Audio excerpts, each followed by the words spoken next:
Hello hi ನಮಸ್ಕಾರ ಎಲ್ರಿಗೂ. Welcome to mister D K blogs. ನಾನು ನಿಮ್ಮ ಸುನೀಲ್. ಆ ಕಡೆ ಈ ಕಡೆ ಎರಡು ಜೋತ್ ಇದ್ದಾವೆ.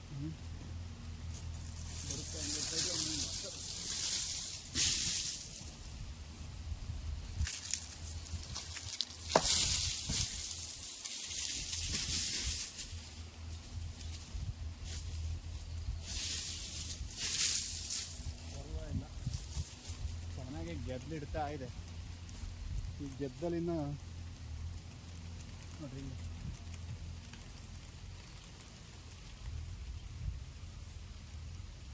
ಈ ಗಿಡಗಳು ನೋಡ್ರಿ.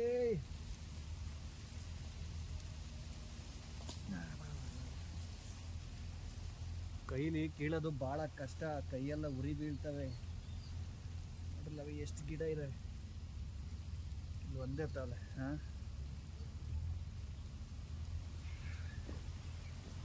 ಹಿಂಗಿದ್ರೆ ಹೆಂಗೆ ಕೆಲಸ ಮಾಡೋದು?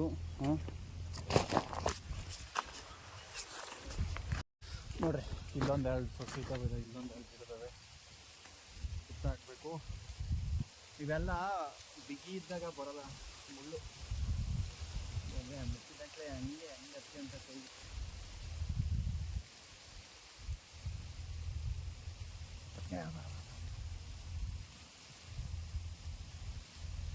ತುಂಬ ಕಷ್ಟ ಬೀಳೋದು.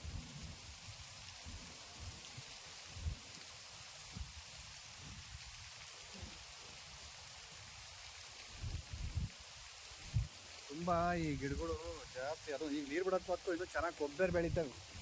ತೋಟದಾಗಿರತ್ತಿಗೆ ಒಂದು ಕಾಯಿ ಸಿಕ್ತು, ಅದು ಈ ದಾರಿ ಪಕ್ಕದಲ್ಲೇ ಬಿದ್ದಿದೆ. ಅದೇ ನಾನೇನಾದ್ರು ಇಲ್ಲ ಅಂದಿದ್ರೆ ಹೋಗಾರು ಬರೋರು ಪಾಲದು. ಹಿಂಗೆ ನಮ್ಮ ಜನ. ಕರೆಂಟು 12 ಗಂಟೆ ಆದರೂ ಬರಲಿಲ್ಲ. 1 ಗಂಟೆಗೆ ಏನಾರು ಬರುತ್ತಾ ನೋಡಬೇಕು.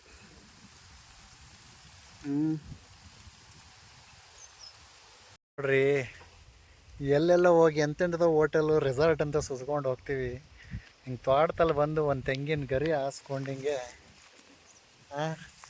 ತೆಂಗಿನಕಾಯಿ ತಲೆದಿಂಬು ಕೊಟ್ಕೊಂಡು ಮಲಗ್ತಾ ಇದ್ರೆ ನಿದ್ದೆ ಹೆಂಗೆ ಬರ್ತದಾವೆ ಅಂದರೆ ಹಂಗೆ 1 ಗಂಟೆ ಮಲ್ಕೊಂಬಿಡ್ತೀವಿ ನಾವು. ಬಿಟ್ಬಿಟ್ರೆ ಎಲ್ಲಿ ಹೋಗ್ಬೇಕ್ರಿ ಇಂಥ ಸ್ವರ್ಗಕ್ಕೆ? ಮರದ ನೆರಳು ತಂಪಾಗಿದೆ. ಇದನ್ನೇ ರೀ ಬಯಸೋದೆಲ್ಲ, ನೆಮ್ಮದಿ ಜೀವನ. ಫ್ರೆಂಡ್ಸ್, ಇಲ್ಲೇ ಮಲ್ಕೊಂಡಿದ್ದೀನಿ. ಜೋರಾಗಿ ಗಾಳಿ ಇಲ್ಲ, ಏನೂ ಇಲ್ಲ. ಆಲ್ರೆಡಿ ಕೆಳಗ್ಲ ತೋಟದಲ್ಲಿ ಕರೆಂಟ್ ಬರೋದು 3 ಗಂಟೆಗೆ ಅಂದರು. KEB ಕಾಲ್ ಮಾಡಿದ್ದೆ. ಹಂಗಾಗಿ 3 ಗಂಟೆವರೆಗೂ ಇದ್ದು ನೋಡ್ಕೊಂಡೆ ಹೋಗೋಣ, ಹೆಂಗೋ ಟ್ರೈನ್ ಬರೋದು 7 ಗಂಟೆಗೆ ಅಂತ. ಹಂಗೆ ಒಂದು ತೆಂಗಿನ ಗರಿ ಹಾಕ್ಕೊಂಡು ಹಂಗೆ ಲೈಟಾಗಿ ನಿದ್ದೆ ಮಾಡ್ತಿದ್ದೆ. ಯಾಕೆ ಜೋರಾಗಿ ಗಾಳಿ ಬೀಸ್ತು, ಏನೋ ಸೌಂಡ್ ಆಯಿತು ಅಂತ ಕೆಳಗಡೆ ಅಡ್ಡಾಡ್ಕೊಂಬಂದೆ. ನೋಡಿ, ಬಂದರೆ 2 ಕಾಯಿ. ಬೆಳಗ್ಗೆ ಇವನ್ನೇ ಕೆಡಬೇಕು ಅಂತ ಗಣ ಹುಡ್ಕಾಡ್ತಾ ಇದ್ದೆ. ಇನ್ನೂ ಒಂದು 4 ಇದಾವೆ ಅಲ್ಲೇ. 2 ಕಾಯಿ, ತೆಂಗಿನ ಮಟ್ಟೆ ಎಲ್ಲ ಬಿದ್ದಿದ್ದಾವೆ. ಹಿಂಗೆ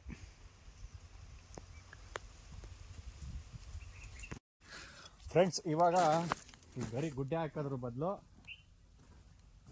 ಇದನ್ನು ಎತ್ಬಿಟ್ಟು ಹಿಂಗೆ ಕಡಿದ್ಬಿಟ್ಟು ಈ ಮೊಟ್ಟೆ ತಗೊಂಡೋಗಿ ಆಚೆ ಬಿಸಾಕಿ, ಈಗ ಇದನ್ನು ಇಲ್ಲೇ ಸವರೋಣ. ಈ ಗರಿ ಸವರೋದ್ರಿಂದ ಉಪಯೋಗ ಏನಪ್ಪ ಅಂದರೆ ತೆಂಗಿನ ಬುಡಕ್ಕೆ ಇಲ್ಲೇ ಗೊಬ್ಬರನೂ ಆಗುತ್ತೆ, ಮತ್ತು ತೆಂಗಿನ ಏನಿದೆ ಇದು ತೇವಾಂಶ ಸ್ವಲ್ಪ ಹಳ್ಳಿ ಜನ ಎಷ್ಟು ವರ್ಷ ಬೆಂಗಳೂರಾಗಿದ್ದರೂ ಭಾಷೆ ಇಂಪ್ರೂವ್ ಆಗಲಿಲ್ಲ ಫ್ರೆಂಡ್ಸ್. ಏನು ಮಾಡೋಣ ನೋಡಿ, ಮಚ್ಚು ಸರಿ ಇಲ್ಲ, ಬರೀ ಕಾಯಿನ ಹೊಡೆದು ಅದರಲ್ಲಿ ಬಾಯೇ ಇಲ್ಲ.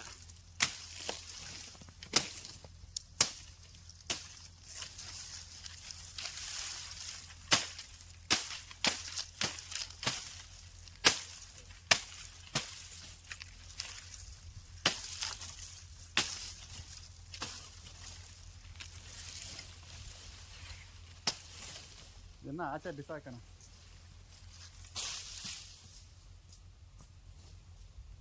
ಈ ಗರಿಗಳ್ನ ಹಿಂಗೆ ಹಾಕೋದ್ರಿಂದ ಇದು ತೇವ ಜಾಸ್ತಿ ಇದಾಗಲ್ಲ, ಕರಿಗೆ ಗೊಬ್ಬರ ಆಗ್ತದೆ. ಬನ್ನಿ ಇನ್ನೂ ಒಂದು 4-5 ಕಾಯಿ ಇದ್ದಾವೆ. ಆ ಗೊನೆಯಲ್ಲಿ ಬೀಳ್ತಾವ, ನೋಡೋಣ ಏನಾದ್ರು ಮಾಡೋಣ. ನೋಡಿ ಫ್ರೆಂಡ್ಸ್, ನಮ್ಮವು ಇನ್ನೂ ಸ್ಪ್ರೇ ಜೆಟ್ ಪೈಪ್ ಬಂದಿಲ್ಲ. ಹಂಗಾಗಿ ಇಲ್ಲಿ ನಮ್ಮ ಫ್ರೆಂಡ್ ತೋಟದಲ್ಲಿ ಪೈಪ್ ಇಸ್ಕೊಂಡು ಹೋಗ್ತಾಯಿದ್ದೀನಿ. ಹಳೆ ಮರಗಳಿಗೆ ನೀರು ಬಿಡೋಣ ಅಂತ ಹೇಳಿ ಕನೆಕ್ಟ್ ಮಾಡಬೇಕು. ಈ ಕನೆಕ್ಟ್ ಮಾಡೋದೇ ಒಂದು ಸರ್ಕಸ್, ಯಾಕೆಂದರೆ ಇದು ಸೈಜ್ ಬೇರೆ. ನಮ್ಮ ತೋಟದಲ್ಲಿರೋದು 1.5 ಇಂಚು ಬೆಂಡು, ಇವು 2 ಇಂಚಿನ ಪೈಪು. ಏನಾದ್ರು ಒಂದು ಆಲ್ಟ್ರೇಷನ್ ಮಾಡಿ ಕೂರಿಸ್ಬೇಕು. ಸದ್ಯಕ್ಕೆ ಇದೊಂದು ದೊಡ್ಡ ಟಾಸ್ಕು ನನಗೆ. ನೋಡೋಣ ಬನ್ನಿ ಹೇಗೆ ಮಾಡೋಕ್ಕೆ ಸಾಧ್ಯ, ಏನಾದ್ರು ಒಂದು ಮಾಡೋಣ. ಹಾಯ್ ಫ್ರೆಂಡ್ಸ್, ಎಲ್ಲರಿಗೂ ಗುಡ್ ಆಫ್ಟರ್ನೂನ್. ಇಷ್ಟೊತ್ತವರೆಗೂ ಕಾದಿದ್ದಕ್ಕೆ ಇವಾಗ 3 ಗಂಟೆಗೆ ಕರೆಕ್ಟಾಗಿ ಕರೆಂಟ್ ಕೊಟ್ಟಿದ್ದಾರೆ. ನೋಡಿ ಎಲ್ಲ ಡ್ರಿಪ್ಗಳೆಲ್ಲ ಓಡ್ತಾ ಇದ್ದಾವೆ. ಏನೋ ಒಂದು ಸರ್ಕಸ್ ಮಾಡೋಣ ಅಂತ ಹೋದೆ, ಆಗಲಿಲ್ಲ. ಏನು ಅಂತ ಹೇಳ್ತೀನಿ ಬನ್ನಿ. ಇದು ಈಗ 1 ವಾರದಿಂದ ಓಡಿದೆ. ಸದ್ಯಕ್ಕೀಗ ಆಟೋ ಸ್ಟಾರ್ಟ್ ಆಫ್ ಮಾಡಿದ್ದೀನಿ. ಇನ್ನೊಂದು ವಾರ ಅದಕ್ಕೆ ನಾನು ಮಾಡೋಕ್ಕೆ ಹೋಗಲ್ಲ. ಸೊ ಇಲ್ಲಿ ನೋಡಿ, ಇದು ಬಂದ್ಬಿಟ್ಟು 40 mm ಅಂದರೆ 1.25 ಇಂಚ್ ಬೆಂಡು. ಈ ಬೆಂಡ್ಗೆ ನಾನು 2 ಇಂಚಿನ ಪೈಪ್ನ ಕನೆಕ್ಟ್ ಮಾಡಿ ನೀರು ಬಿಡೋಣ 2 ಇಂಚಿನ ಪೈಪ್ನ ಕನೆಕ್ಟ್ ಮಾಡಿ ಅಂತ ಹೋಗಿ ನಮ್ಮ ಫ್ರೆಂಡ್ ಅವ್ರ ತೋಟದಲ್ಲಿ ಪೈಪ್ ತೊಗೊಂಬಂದೆ 3. ಆದರೆ ಮಾಡಿದ ಐಡಿಯಾ ಎಲ್ಲ ಫ್ಲಾಪ್ ಆಯಿತು. ಸೊ ಈಗ ಇದರಲ್ಲಿ ಏನಾದ್ರು ಒಂದು ಸರ್ಕಸ್ ಮಾಡಿ ಈ ಹಳೆ ತೆಂಗಿನ ಮರಗಳಿಗೆ ಸ್ವಲ್ಪ ನೀರನ್ನ ಬಿಡಬೇಕು. ಎಲ್ಲ ಡ್ರಿಪ್ಗಳೆಲ್ಲ ಆನ್ ಆಗಿದ್ದಾವೆ.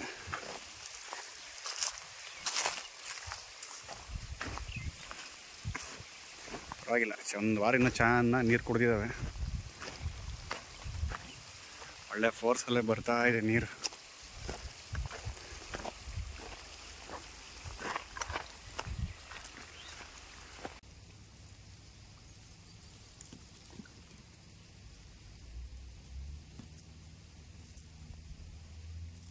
ಹೋಗೋವಷ್ಟು ಹೋಗಲಿ ಅಂತ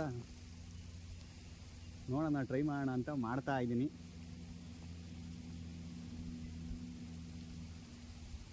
ಏನಾಗುತ್ತೆ ನೋಡೋಣ. ಇದಕ್ಕೇನು ಐಡಿಯಾ, ಇದಕ್ಕೆ ಸ್ವಲ್ಪ ಬಿಸಿ ಕಾಸ್ಬಿಟ್ಟು ಥ್ರೆಡ್ಡೆಡ್ಡು ಬೆಂಡ್ ಆಗಿದ್ರೆ ಕರೆಕ್ಟ್ ಆಗಿಬಿಡೋದು. ನಾನು ಥ್ರೆಡ್ಡೆಡ್ ಬೆಂಡ್ ತಂದಿಲ್ಲ, ಇಲ್ಲಿರೋ ಬೆಂಡಲ್ಲೇ ಅಡ್ಜಸ್ಟ್ ಮಾಡೋಣ ಅಂತ ಹೋದೆ. ನೋಡ್ಬೇಕು ಏನಾಗುತ್ತೋ ಗೊತ್ತಿಲ್ಲ.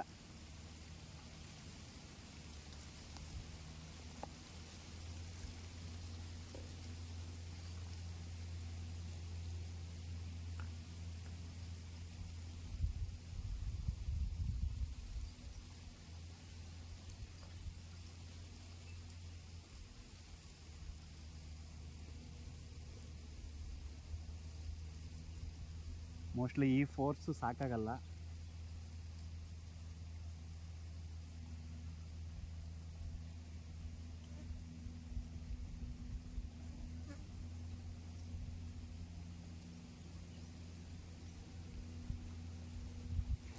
ಈ ಥರ ನೀರು ಬಿಡಬೇಕು.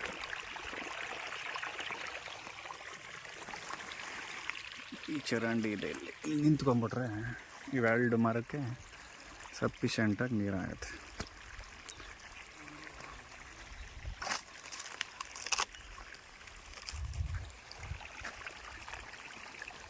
ಅಲ್ಲಿಂದ ಪೈಪ್ ಜೋಡಿಸಿದ್ದೀನಿ.